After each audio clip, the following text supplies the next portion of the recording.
Hello बच्चों, let's read this question. So this question says an electric dipole is kept along the x-axis at the origin O. A point P is at a distance 20 centimeter from the origin such that the OP makes an angle of pi by 3 with the x-axis. If the electric field at any point P makes an angle of theta degree with the x-axis, then the value of theta is आपको यहाँ पर theta की value क्या calculate करके बतानी है। Alright, तो चलिए बच्चों अब हम इस क्वेश्चन को स्टार्ट करते हैं। तो देखिए बच्चों, इस क्वेश्चन का की कॉन्सेप्ट आप क्या लिख सकते हैं। The key concept of this question, हमें देखिए यहाँ पर एंगल फाइंड आउट करके बताना है। एंगल थीटा क्या करना है, यस हमें एंगल थीटा की क्या बतानी है, हमें वैल्यू फाइंड आउट करके बतानी है। तो देखिए एंगल थीटा क्या है, दिस इज द एंगल, ये आपका किस किस के बीच का होगा, this is the angle between the resultant electric field. Okay, जो आपका रिजल्टेंट होगा या फिर हम क्या लिख सकते हैं आपका E net. Okay, angle between the E net और क्या लिख सकते हैं बिटवीन आपका X axis. Okay, and X axis, yes तो ये आपका एंगल क्या करना है पर फाइंड आउट करके बताना है। ओके, तो देखिए बच्चों, ई नेट और एक्स एक्सिस के बीच का एंगल से मेरा मतलब क्या है, देखिए हम इसको एक्सप्लेन करते हैं पहले। ओके, ये मान लीजिए आपका क्या है, Cartesian coordinate system. Okay, this is your x axis और ये हमारा क्या, this is y axis. Okay, और ये आपका क्या ओरिजिन है, this is the origin. Okay, this is the origin. Okay, और आपका देखिए डायपोल कहाँ पर रखा है, क्वेश्चन में बोला है कि dipole is kept along the X axis at the origin. यहाँ पर आपने इस तरीके से क्या डायपोल लिखा हुआ है। ओके, ये आपका डायपोल जिसका डायपोल मोमेंट क्या है आपका पी के इक्वल है। ओके, ये हम यहाँ पर से बता सकते हैं। अब हमसे पूछा कि a point O is at a distance of 20 centimetre from the origin. यहाँ पर देखिए आपका कोई पॉइंट है पी। ओके, ये डिस्टेंस देखिए आपको गिवन कर रखी है यहाँ से। ओके, दिस डिस्टेंस देखिए, ये डिस्टेंस कितनी है आपकी 20 सेंटीमीटर के इक्वल दे रखी है। तो मैं लिख लेता हूँ, देखिए ओपी वेक्टर का जो मैग्नीट्यूड होगा वो कितना आपका 20 सेंटीमीटर, ये क्वेश्चन में गिवन किया हुआ है। Okay, and OP makes an angle of pi by 3 with the X axis. Okay, pi by 3 degree का, पाई बाय 3 का एंगल बता रहा है। ओके, इसको मैं देखिए आपका पाई बाय 3 है, मैं इस एंगल को देखिए यहाँ पर डेल्टा लिख लेता हूँ। ओके, डेल्टा कितना आपका देखिए, इसको अभी मैं जस्ट यहाँ पर डेल्टा लिख लेता हूँ। ओके, और ये इसकी वैल्यू देखिए कितनी दे रखी है आपको, पाई बाय 3 के इक्वल दे रखी है। ओके, ये आपको क्वेश्चन में गिवन क्या है।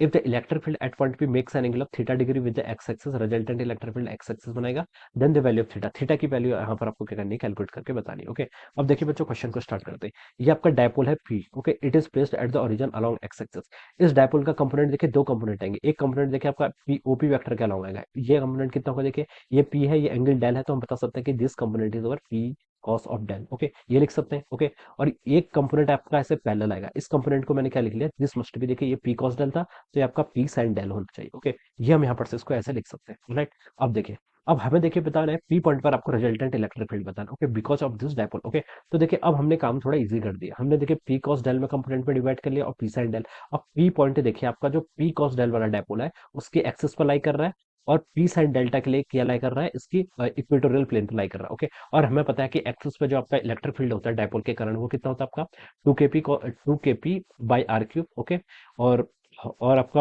इक्वेटोरियल पॉइंट पे जो होता है वो आपका केपी बाई आर क्यूब के ऊपर होता है। ओके, तो यही फॉर्मूला मैं देखिए अब यहाँ पर यूज कर रहा हूँ। ओके, तो देखिए मैं क्या लिख लेता हूँ, ये आपका देखिए मैं लिख लेता हूँ यहाँ से ई पैरेलल। ई पैरेलल से मेरा कहने का मतलब ये है कि जो आपका ओपी वेक्टर है, ओपी वेक्टर के पैरेलल यानी कि पी कॉस डेल, इसके लिए बात कर रहा हूँ मैं, इसके कारण जो आपका इलेक्ट्रिक फील्ड होगा। ओके, इसके कारण देखिए जो इलेक्ट्रिक फील्ड है वो कितना होगा, ये देखिए पी पॉइंट इसकी एक्सिस पर लाई कर रहा है, पी कॉस डेल की आपकी एक्सिस पर लाई कर रहा है, तो एक्सिस पर देखिए डायपोल मोमेंट कितना होता है आपका 2 kp by r cube. Okay, 2 के आपका इलेक्ट्रोस्टैटिक कांस्टेंट, पी यहाँ पर इस बार पी नहीं, कितना आपका पी कॉस डेल के इक्वल है, तो मैंने इसको लिख लिया आपका p cos del divided by r cube. Okay, और डायरेक्शन क्या होगी देखिए इसके रेडियली आउटवर्ड डायरेक्शन, तो मैंने इसको ई आर लिख लिया। ओके, ये हम यहाँ से ऐसे लिख सकते हैं। अब दूसरा कंपोनेंट क्या आएगा देखिए, ई परपेंडिकुलर। परपेंडिकुलर से कहने का मतलब क्या मेरा, पी साइन डेल्टा के कारण देखिए ये पॉइंट इसके परपेंडिकुलर एक्सिस यानी कि इक्वेटोरियल पॉइंट पे लाई कर रहा है। ओके, तो मैं इसके लिए यहाँ पर ई परपेंडिकुलर यूज कर रहा हूँ। ओके, अब पी साइन डेल्टा के लिए देखिए ये पॉइंट पे कहाँ पर इक्वेटोरियल पॉइंट पे लाई करता है, और इक्वेटोरियल पे इलेक्ट्रिक फील्ड कितना होता है आपका केपी बाय आर क्यूब के इक्वल होता है, कितना kp by r cube. Okay, तो मैं लिख लेता हूँ के, यहाँ पर पी नहीं है, पी कितना है यहाँ पर आपका पी साइन डेल के इक्वल है, तो ये हो जाएगा आपका p sine del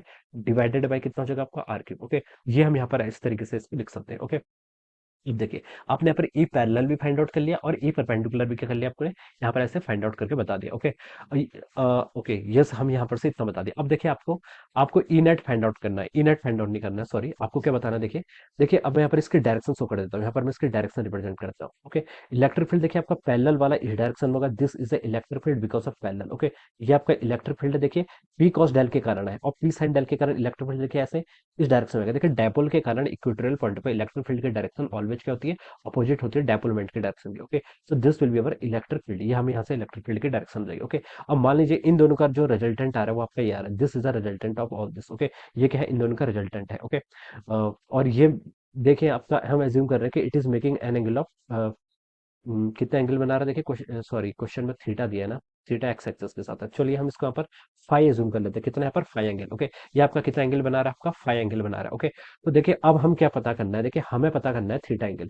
theta angle देखिए यहाँ पर क्या है, थीटा एंगल उसने बोला है कि ये देखिए जो आपका रिजल्टेंट है ये आपका एक्स एक्सिस से कितना एंगल बनाएगा वो हमें फाइंड आउट करना है। ओके, तो पहले हम यहाँ पर डेल फाइंड आउट कर लेते हैं, उसके बाद ये वाला सॉरी पहले हम यहाँ पर फाई फाइंड आउट कर लेते हैं, फिर हमें डेल तो पता ही है। ओके, डेल हमें क्वेश्चन में गिवन कर रखा है, तो डेल प्लस फाई जो टोटल आएगा वही आपका क्या होगा, रिजल्टेंट आपका थीटा के इक्वल होगा। ओके, ये मान लीजिए आपका ई नेट है, ये आपका ई नेट है। ओके, ये परपेंडिकुलर है नहीं एक्चुअली। ओके, मैं इसको थोड़ा सा इस डायरेक्शन में रिप्रेजेंट कर लेता हूँ। ओके, ये देखिए आपका this will be our E net, ये क्या होगा आपका ई नेट है। ओके, अब देखिए ये जो एंगल बना रहा है, दिस एंगल, ये जो आपका एंगल बन रहा है, इस एंगल को मैंने किससे, फाई से रिप्रेजेंट कर रहा हूँ। ओके, तो ये आपका ई नेट है। ओके, और क्वेश्चन में देखिए हमें बताना है कि ई नेट एक्स एक्सिस के साथ आपका कितना एंगल बना रहा है, ये हमसे क्वेश्चन पूछा हुआ है। ओके, तो देखिए हम यहाँ पर से क्या लिख सकते हैं, जो आपका टेन फाई की वैल्यू होगी, पहले हम फाई फाइंड आउट कर लेते हैं। टेन फाई देखिए किसके इक्वल होगा आपका, टेन फाई देखिए आपका E perpendicular divided by E parallel के इक्वल होगा, कितना आपका, ई परपेंडिकुलर डिवाइडेड बाई आपका ई पैरेलल के इक्वल होगा। ओके, तो इन दोनों को आप डिवाइड कर लीजिए, देखिए यहाँ से हम इसको डिवाइड कर लेंगे, तो देखिए बच्चों केपी बाय आर क्यूब से यहाँ से केपी बाय आर क्यूब से आपका यहाँ केपी बाय आर क्यूब पूरा कैंसिल हो जाएगा। Sine theta divided by cos theta कितना हो जाएगा, sorry sine del divided by cos del कितना हो जाएगा, टेन डेल, और वन बाय टू आपका डिनोमिनेटर हो जाएगा, तो हम इसको लिख सकते हैं आपका tan del divided by two. Okay, ये हम यहाँ से लिख सकते हैं। और आपका देखिए यहाँ से फाई कितना हो जाएगा, यहाँ से हम फाई को कितना लिख सकते हैं, phi is equal to tan inverse of our tan del by two. Okay, ये हम यहाँ पर से इस पे ऐसे लिख सकते हैं। ओके, अब देखिए अब आप यहाँ पर क्या कर लीजिए, वैल्यूज पुट कर लीजिए। ओके, डेल की वैल्यू देखिए आपको क्वेश्चन में गिवन कर रखी थी कितनी, पाई बाय थ्री। ओके, तो tan pi by three, tan pi by three की वैल्यू कितनी होती है, tan thirty, tan sorry tan sixty, root three तो हो जाएगा आपका रूट थ्री बाई टू के। ओके, तो ये आपका क्या आएगा, दिस इज वर फाइव, ये आपने फाइव की वैल्यू फाइंड आउट कर ली। आपसे क्वेश्चन में देखिए क्या पूछा था, एक्स एक्सिस के साथ देखिए ये जो रिजल्टेंट बना रहा है, मैं इसको देखिए यहाँ पर ऐसे रिप्रेजेंट कर रहा हूँ, this is our E net, ये क्या आपका ई नेट है, ये आपका एक्स एक्सिस के साथ जो एंगल बना रहा है वो हमें फाइंड आउट करना है। ओके, तो ये आपको यहाँ पर फाइंड आउट करना है। ओके, ई नेट जो आपका एक्स एक्सिस का एंगल बना रहा है, ये एंगल कितना है आपका, ये एंगल आपका थीटा के इक्वल दिया है, और थीटा देखिए किसके इक्वल होगा, पहले तो आपको डेल्टा फाइंड आउट करना है, डेल्टा प्लस आपका ये फाइव। ओके, ये एंगल होगा डेल्टा प्लस फाइव। ओके, और देखिए क्वेश्चन में आपको डेल्टा की वैल्यू क्वेश्चन में आपको गिवन कर रखी थी, ठीक है। डेल्टा देखिए कितना आपका पाई बाय थ्री के इक्वल है, तो आप यहाँ से इसको लिख सकते हैं, देखिए जो आपका थीटा होगा, थीटा आपका फाइनल आंसर है, थीटा ये किसके इक्वल होगा, डेल्टा। डेल्टा कितना है देखिए आपका, डेल्टा पाई बाय थ्री के इक्वल है, प्लस आपका फाइव, फाइव अपने यहाँ पर कैलकुलेट कर ले कितना, tan inverse of root three by two. Okay, so this will be the answer of this question, ये क्या हो जाएगा आपका इस क्वेश्चन का आंसर। ओके, तो बच्चों देखिए आपका ऑप्शन डी से मैच कर रहा है, so we can say that option D will be the correct answer of this question. Option D क्या होगा इसका correct answer. So I hope you all understood this concept. All the best and thank you so much.